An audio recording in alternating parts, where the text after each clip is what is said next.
इस वीडियो में आप लोगों को हम रेट मेजर पढ़ाने वाले हैं। रेट मेजर बहुत आसान टॉपिक है। इसमें आपको कुछ नहीं, एकदम सिंपल खाली क्वेश्चन समझना है। इसमें कुछ गिवन होगा और कुछ निकालना होगा। आपको बस एक काम करना है, गिवन और जो निकालना उसके बीच कनेक्शन ढूंढना, बाय ज्योमेट्री या बाय सिंपल जो 9th-10th में आप ज्योमेट्री पढ़े उसके मदद से, या ज्योमेट्रिकल मेंसुरेशन का जो फॉर्मूला पढ़े उसके मदद से, और कुछ नहीं है। रेट मेजर में कुछ बेसिक चीज जो आपको समझना चाहिए, जैसे dy dx। तो dy dx का मतलब क्या होता है ये समझें। dy dx का मतलब होता है रेट ऑफ चेंज। किसका rate of change? Of y का विथ रिस्पेक्ट टू x। मतलब जिसका रेट ऑफ चेंज पूछेगा उसको डिफरेंशिएट करना, जिसके रिस्पेक्ट में पूछेगा उसके रिस्पेक्ट में डिफरेंशिएट करना, बस यही करना। इसमें कुछ ना कुछ गिवन रहेगा। किसी का अगर रेट ऑफ चेंज गिवन है, रेट ऑफ चेंज का मतलब है डिफरेंशिएशन। अगर मानिए कह दिया कि find the rate of change of area with respect to time, मतलब एरिया को डिफरेंशिएट करना टाइम के रिस्पेक्ट में। कह दिया find the rate of change of volume of the sphere with respect to radius, मतलब वॉल्यूम को डिफरेंशिएट करना रेडियस के रिस्पेक्ट में। यही है इसमें रेट ऑफ चेंज में, और कुछ है ही नहीं कंसेप्ट। अब हम यहां पे जरा प्रॉब्लम को देखते हैं। जैसे पहला क्वेश्चन क्या कह रहा है, if the area of a circle increasing at a uniform rate. देखिए, area of a circle increase करा यूनिफॉर्म रेट। यूनिफॉर्म रेट का मतलब क्या होता है? कांस्टेंट, मतलब कांस्टेंट रेट से वो बढ़ता जा रहा है। अब किसके रिस्पेक्ट में डिफरेंशिएट हो रहा है ये तो नहीं दिया है, मतलब यहां पे इसको डिफरेंशिएट करेंगे टाइम के रिस्पेक्ट में। Prove that the perimeter varies inversely as the radius, then prove that its perimeter, perimeter मतलब समझ रहे हैं सर्किल का एरिया। यहाँ किसका एरिया? सर्किल का एरिया। मतलब यहाँ पे सर्किल का जो एरिया है वो यूनिफॉर्म रेट से बढ़ रहा है, तो हमको दिखाना है कि उसका जो पेरीमीटर है वो इनवर्सली प्रोपोर्शनल, मतलब rate of change of perimeter जो है वो इनवर्सली प्रोपोर्शनल है रेडियस के। तो सबसे पहले हम यहाँ पे एरिया ऑफ दिस सर्किल लिखते हैं, तो ये पाई आर स्क्वायर हुआ। हमको यहां पे पेरीमीटर को डिफरेंशिएट करना है, तो पेरीमीटर ऑफ ए सर्किल आपका क्या आ जाएगा? 2 पाई आर। चलिए इसको डिफरेंशिएट करें, ये तो गिवन है। डी ए डी टी आपका यहां पे कितना है? कांस्टेंट। तो डी ए डी टी आपका कांस्टेंट हो गया, तो ये के। इसका डिफरेंशिएशन अगर हम करें तो 2 पाई, ये क्या हो जाएगा? D A D T. इसका डिफरेंशिएशन तो पाई बाहर आ गया, 2r, और साथ में इधर dr dt आ गया जो कि आपका k के बराबर है। मतलब dr dt जो हो गया वो आपका क्या आ गया? k बाई 2 पाई r, ये हो गया। अब इसको जरा हम डिफरेंशिएट करें तो ये db dt आया, तो ये क्या आ जाएगा? 2 पाई, और r के जगह पे dr dt आएगा। अब dr dt आया, dr dt का वैल्यू ये है, इसको यहां पुट कर दे तो 2 पाई,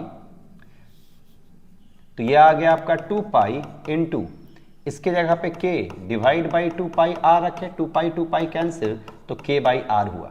अब आप खुद देखिए इसका जो पेरीमीटर है वो इनवर्सली प्रोपोर्शनल है कि नहीं रेडियस के। तो यहां पे हम कह सकते हैं कि rate of change of perimeter जो होगा वो इनवर्सली प्रोपोर्शनल होगा r के। ये हो गया आंसर। यहां पे जिसका रेट ऑफ चेंज अगर किसी के रिस्पेक्ट में नहीं है, मतलब टाइम के रिस्पेक्ट में करना। दूसरा क्वेश्चन अगर हम यहां देखें, the side of an equilateral triangle is increasing at the rate 2 centimetre per second. देखिए यहां पे क्या कह रहा है कि एक इक्विलैटरल ट्रायंगल, उसका जो साइड है वो 2 सेंटीमीटर पर सेकेंड से बढ़ रहा है, मतलब कि साइड का differentiation with respect to time वो 2 सेंटीमीटर है। फिर आपसे क्या पूछा जा रहा है, at what rate it's area is increasing, मतलब एरिया किस रेट से बढ़ रहा है जब साइड का ट्रायंगल 20 सेंटीमीटर होगा। चलिए ठीक है, बढ़ते हैं। तो यहां पे एक इक्विलैटरल ट्रायंगल हम ड्रॉ किए, इसको x मान दिए, तो ये भी x, ये भी x। यहां पे साफ कह दिया है कि dx dt जो है वो 2 सेंटीमीटर पर सेकेंड है। तो एरिया पूछा है, एरिया क्या होता है इक्विलैटरल ट्रायंगल का? √3/4 साइड स्क्वायर। इसका डिफरेंशिएशन पूछा गया है विथ रिस्पेक्ट टू टाइम, तो dx dt, ये √3/4 बाहर आया, x स्क्वायर का डिफरेंशिएशन 2x, और यहाँ पे कौन आ जाएगा? dx dt। अब यहाँ पे इस dx dt यहाँ पे 2 सेंटीमीटर रखेंगे, तो ये √3/4 इंटू 2, और x आपका 20 दिया हुआ इंटू 2 आया, तो ये अब आपका कैंसिल हो गया, तो ये आपका कितना आ जाएगा? 20√3। इसका यूनिट भी, एरिया का यूनिट क्या होगा स्क्वायर में, तो सेंटीमीटर में दिया हो तो सेंटीमीटर स्क्वायर, और टाइम का यूनिट सेकेंड में, तो ये 20√3 सेंटीमीटर स्क्वायर पर सेकेंड। एकदम आराम से बना। थर्ड क्या कह रहा, a particle moves along the curve this, एक पार्टिकल इस कर्व के along मूव कर रहा है. फाइंड द पॉइंट्स, पॉइंट निकालना है of the curve at which y coordinate. अब यहां पे उस पॉइंट के y कोऑर्डिनेट के बारे में कह रहा है. Is changing 8 times as fast as x coordinate. यही है. तो यहां पे आपके पास कर्व है 6y is equal to x cube plus 2. अब इस पे कोई एक पॉइंट निकालना है तो पॉइंट को हम x, y ही मान दिए. जहां पे कह रहा है कि y कोऑर्डिनेट जो है वो 8 times as fast as x coordinate move कर रहा. तो as fast as x coordinate मतलब कि यहां dy dt जो है वो आपका 8 टाइम्स dx dt है. तो x और y निकालना, तो x और y के रूप में हमको दो इक्वेशन बनाना पड़ेगा. तो ये पॉइंट इस कर्व पे है तो पहला इक्वेशन तो यही हो गया. दूसरा इक्वेशन इसको डिफरेंशिएट करते हैं t के रिस्पेक्ट में, तो 6 dy dt आया. ये क्या आ जाएगा 3x स्क्वायर dx dt आ गया. इस dy dt के यहाँ पे इसको रखे तो 6 इंटू 8, यहाँ पे आपके पास dx dt आया. ये 3x स्क्वायर dx dt हो गया. ये dx dt कैंसिल हो गया. यहाँ से इसको भी हम कैंसिल कर दिए तो x स्क्वायर आपका 16 आ गया. तो x का वैल्यू क्या आ गया प्लस माइनस 4. अब बताइए x अगर निकल गया तो x के वैल्यू को यहाँ पे बारी बारी से प्लस और माइनस 4 रखेंगे तो हमको किसका वैल्यू निकल जाएगा y का. देखिए कितना आराम से सारे प्रॉब्लम बन गए. अब हम यहाँ पे फोर्थ प्रॉब्लम को देखते हैं जो कि बहुत इंपॉर्टेंट प्रॉब्लम है. फोर्थ प्रॉब्लम में क्या कह रहा है, a man 2 metre high walk at a uniform speed of 6 metre per minute, ठीक, away from a lamp post 5 metre high. Find the rate at which the length of his shadow increases. मतलब कि एक आदमी है जिसका height है 2 metre, वो एक लैम्प पोस्ट से अवे जा रहा है. लैम्प पोस्ट का हाइट कितना है 5 मीटर. तो वो किस स्पीड से जा रहा है, तो 6 मीटर पर मिनट के स्पीड से जा रहा है. 6 मीटर पर मिनट के स्पीड से. तो अगर इस स्पीड से वो मूव करेगा तो उसका शैडो किस स्पीड से मूव करेगा ये पूछा गया. तो इसको थोड़ा फिगर से बनाएं. ये आपका लैम्प पोस्ट हुआ जिसका हाइट है 5 मीटर. आदमी इधर मूव किया जिसका हाइट है 2 मीटर. अब यहां पे आदमी इसको ये x मान देते हैं.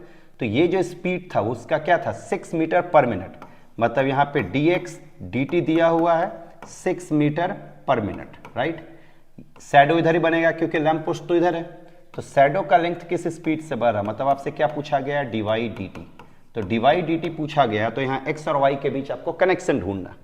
हम क्या करते हैं इसको ज्योमेट्रिकली जरा देखते हैं. इसको मिला दिए, ये आपका x ये y. अगर हम इस ट्रायंगल को देखें, एक बड़े वाले ट्रायंगल को देखते हैं एक छोटे वाले ट्रायंगल को, तो ये 90 डिग्री ये 90 डिग्री, ये एंगल दोनों में कॉमन.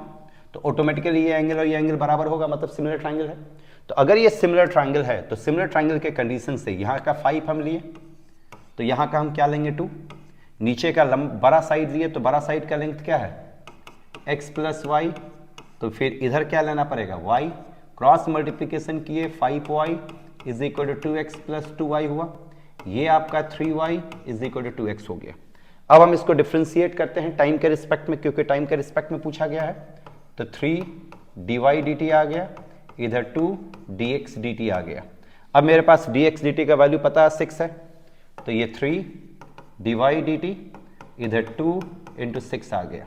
इसको कैंसिल किए तो ये 2 आया. तो ये कितना आ जाएगा 4 मीटर पर मिनट. मतलब शैडो किस रेंज से बढ़ा 4 मीटर पर मिनट. यहाँ यूनिट लिखना बहुत जरूरी है क्योंकि यूनिट आपका 0.5 मार्क्स कंटेन करेगा. तो ये था एक प्रॉब्लम. दूसरे प्रॉब्लम को यहाँ देखें. A ladder 5 metre long leaning against the wall. The bottom of the ladder is pulled along the ground, ठीक, from the wall at the rate of 2 centimetre per second. How fast its height on the wall decreasing when the foot of the ladder is 4 meter away from the wall. यही है. अब देखिए यहां पे question क्या है कि ये आपका एक दीवार है और ये जमीन है. इससे एक सीढ़ी लटका हुआ ऐसे. इस सीढ़ी का लेंथ शायद दिया हुआ है यहां पे क्वेश्चन में 5 मीटर लॉन्ग. सीढ़ी का लेंथ कितना है 5 मीटर लॉन्ग है. तो ये सीढ़ी का लेंथ आपका 5 मीटर है. इसको हम मान देते हैं x और इसको मान देते हैं y. अब क्या कह रहा है कि इसको खींचा गया. तो अगर इसको खींचा जाएगा तो ऑब्वियसली ये इधर मूव करेगा. तो ये किधर मूव करेगा नीचे की ओर मूव करेगा. तो इसको खींचा गया, किस स्पीड से खींचा गया वो यहां पे दिया हुआ है. Pulled along a wall away from the wall, कितना 2 मीटर पर सेकेंड के स्पीड से। तो इसको y मान दिए, इधर खींचा गया, मतलब यहाँ पे dy/dt जो है वो आपका 2 मीटर पर सेकेंड, 2 मीटर पर सेकेंड। तो आपसे पूछा जा रहा है कि ये किस रफ्तार से घटेगा, मतलब dx/dt आपसे पूछा जा रहा है कि ये किस रफ्तार से घटेगा। अब जरा पाइथागोरस थ्योरम पे गौर करें। पाइथागोरस थ्योरम से 5² क्या होता है, x² + y²। अब हम इसको डिफ्रेंशिएट करते हैं सीधा, तो डिफ्रेंशिएट करेंगे ये 0, x² का डिफ्रेंशिएशन क्या हो जाएगा 2x dx/dt, y² का क्या होगा 2y dy/dt हो जाएगा। अब यहाँ पे dy/dt का तो वैल्यू पता है, लेकिन x और y का वैल्यू नहीं पता, लेकिन यहाँ पे y का वैल्यू दिया हुआ है कि ये जो लेंथ था वो आपका 4 था। तो पाइथागोरस थ्योरम से ये अगर 4 है तो ये लेंथ आपका कितना होगा 3, मतलब x 3 हो गया, y 4 हो गया। तो x के यहाँ पे 3 रखें, ये तो 0 है, यहाँ पे x के यहाँ पे 3 रखेंगे तो 6 dx/dt हुआ, y के यहाँ पे 4 रखेंगे तो ये क्या बनेगा 8 dy/dt हो गया। अच्छा, dy/dt का वैल्यू पता है 2, इसको उठा के इधर ले आए तो 6 dx/dt = -8 × 2, ये आपका कैंसिल अगर हम कर दें तो ये 3, तो dx/dt आपका क्या बन जाएगा -8/3। यूनिट क्या आएगा, मीटर में है तो मीटर पर सेकेंड। ये नेगेटिव क्यों आया, क्योंकि यहाँ पे रेट ऑफ चेंज जो है वो डिक्रीज कर रहा, घट रहा, इसलिए इसका वैल्यू क्या है नेगेटिव। तो ये था प्रॉब्लम। अब हम एक लास्ट क्वेश्चन देखते हैं, और ये आपका यहाँ पे लास्ट क्वेश्चन है, water is dripping out from a conical funnel of semi vertical angle π/4 at the uniform rate of 2 cm² per second in it surface area. ध्यान दे, यहाँ पे किसका डिफ्रेंसिएशन दिया हो, सरफेस एरिया का। तो सरफेस एरिया मतलब ds/dt जो है वो 2 cm² पर सेकेंड है। सरफेस एरिया ऑफ ए कोन क्या होता है, ये कोन वाला फिगर होगा, तो πr_l, तो यहाँ ds/dt दिया हुआ। Through a tiny hole at the vertex in the bottom when the slant height of the water is 4 cm, find the rate of decrease of the slant height of the water. ध्यान दे, एकदम इत्मीनान से बनाए। ये आपका एक conical funnel हो गया, कॉनिकल फनेल, ये आपका सेमी वर्टिकल एंगल हो गया जो कि π/4 है, ये l हो गया, ये h हो गया और ये रेडियस हो गया r। यहां पे सरफेस एरिया का डिफरेंशिएशन दिया हुआ ds/dt जो कि 2 मीटर पर second, 2 cm² per second, right. तो 2 cm² पर सेकेंड। अच्छा, यहां पे ये क्या हो रहा, घट रहा है, इसलिए ये क्या होगा माइनस, क्योंकि अगर कोई चीज घटता है रेट ऑफ चेंज तो वो माइनस होता, बढ़ता है तो वो क्या होता प्लस। तो ये ds/dt दिया हुआ। आपको निकालना यहां पे क्या है, थोड़ा इस पे आप नजर हमेशा रखें कि आपको निकालना क्या है। यहां पे निकालना क्या है, when the slant height, find the rate of decrease of the slant height. आपको rate of decrease of the slant height निकालना है, मतलब आपको फाइंड करना है dl/dt। तो dl/dt निकालना, मतलब s और l के बीच आपको कॉम्बिनेशन ढूंढना है। s और l के बीच क्या रिलेशन होता है इस फिगर में ढूंढना। सरफेस एरिया का फॉर्मूला हम जानते हैं πr_l होता है। चलिए πr_l, तो इसी का डिफरेंशिएशन यहाँ पे देखिए, दो कांस्टेंट है दो वेरिएबल r और l। हमको r और l में से r को हटाना, क्योंकि r हमको नहीं चाहिए। अब r को कैसे हटाएंगे, ये फिगर देखे आप, ये π/4 है, यहाँ r है, यहाँ l है। अब खुद सोचे, ये एंगल है तो ये परपेंडिकुलर होगा, ये आपका 90 डिग्री तो ये हाइपोटेन्यूज होगा, तो ये परपेंडिकुलर और हाइपोटेन्यूज है। तो परपेंडिकुलर और हाइपोटेन्यूज के बीच रिलेशन कौन देता है, साइन। तो साइन π/4 r/l बना, साइन π/4 √2, ये π/l बना, सॉरी r/l बना। तो आपका r कितना हो जाएगा, l/√2 होगा। यहां जाके पुट करें तो s = r के जगह पे l/√2, तो ये l²/√2 हुआ। अब इसका डिफ्रेंशिएशन करते हैं, तो इसका डिफ्रेंशिएशन करेंगे तो ये ds/dt बनेगा, इधर से l² का डिफ्रेंशिएशन 2l बना, नीचे तो √2 है, और साथ में आपके पास क्या बन गया dl/dt। अब ds/dt के जगह पे क्या रखेंगे, -2, तो ये -2 रखे, इधर √2 आ गया, नीचे से 2πl आ गया, 2πl, और ये आपका आ गया dl/dt। अब यहां से 2 और 2 कैंसिल हो गया, l का वैल्यू आपका यहां पे दिया हुआ है, l शायद 4 है, l आपका यहां पे 4 सेंटीमीटर है, तो l के जगह पे हम क्या रख देंगे 4 सेंटीमीटर। तो जैसे ही हम l के जगह पे 4 सेंटीमीटर रखेंगे तो ये dl/dt आपका क्या बनेगा, √2 - 4π। अब इसको कैंसिल कर दें, नीचे आ जाएगा 2√2। तो ये आपका आंसर हो गया। तो रेट मेजर आसान टॉपिक है, कॉनिकल फनेल, रडार, फिर आपका शैडो वगैरह कुछ प्रॉब्लम इंपॉर्टेंट है, उसको जरूर देख लें। तो रेट मेजर को अच्छे से बनाएं। अगर कोई दिक्कत आता है तो कमेंट बॉक्स पे कमेंट करें। Thank you very much.